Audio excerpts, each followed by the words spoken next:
সুস্বাদুর সাথে এই ঝালমুড়িটি যদি একবার বাড়িতে বানান তাহলে মনে পড়বে স্কুলের পাশ থেকে খাওয়া সেই ঝালমুড়ির কথা। তো চলুন তৈরি করে নিই ঝালমুড়িটি। ভাজা বাদাম, গাঠিয়া আর বড় সাইজের নিমকি আর টক মিষ্টি চানাচুর নিয়ে নিয়েছি। আর নিয়েছি পেঁয়াজ কুচি আর লঙ্কা কুচি।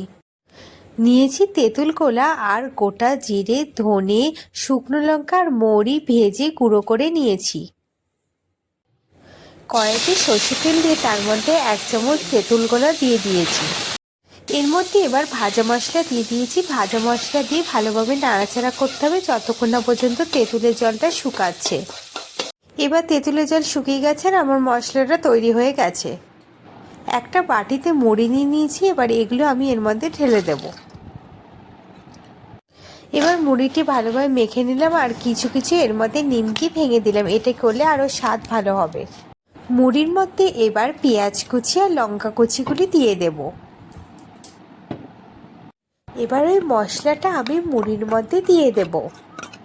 এবার মুড়ির মধ্যে কাঁচা সর্ষে তেল দিয়ে ভালোভাবে মেখে নেব মুড়িটি। এবার মুড়িটি আমি ভালোভাবে মেখে নিচ্ছি। এবার এর মধ্যে আমাকে বিট লবণ দিতে হবে। এবার ভালোভাবে আমি নাড়াচাড়া করে নেব। তাহলেই আমার তৈরি হয়ে যাবে আজকের এই সুস্বাদু ঝালমুড়ি রেসিপিটি।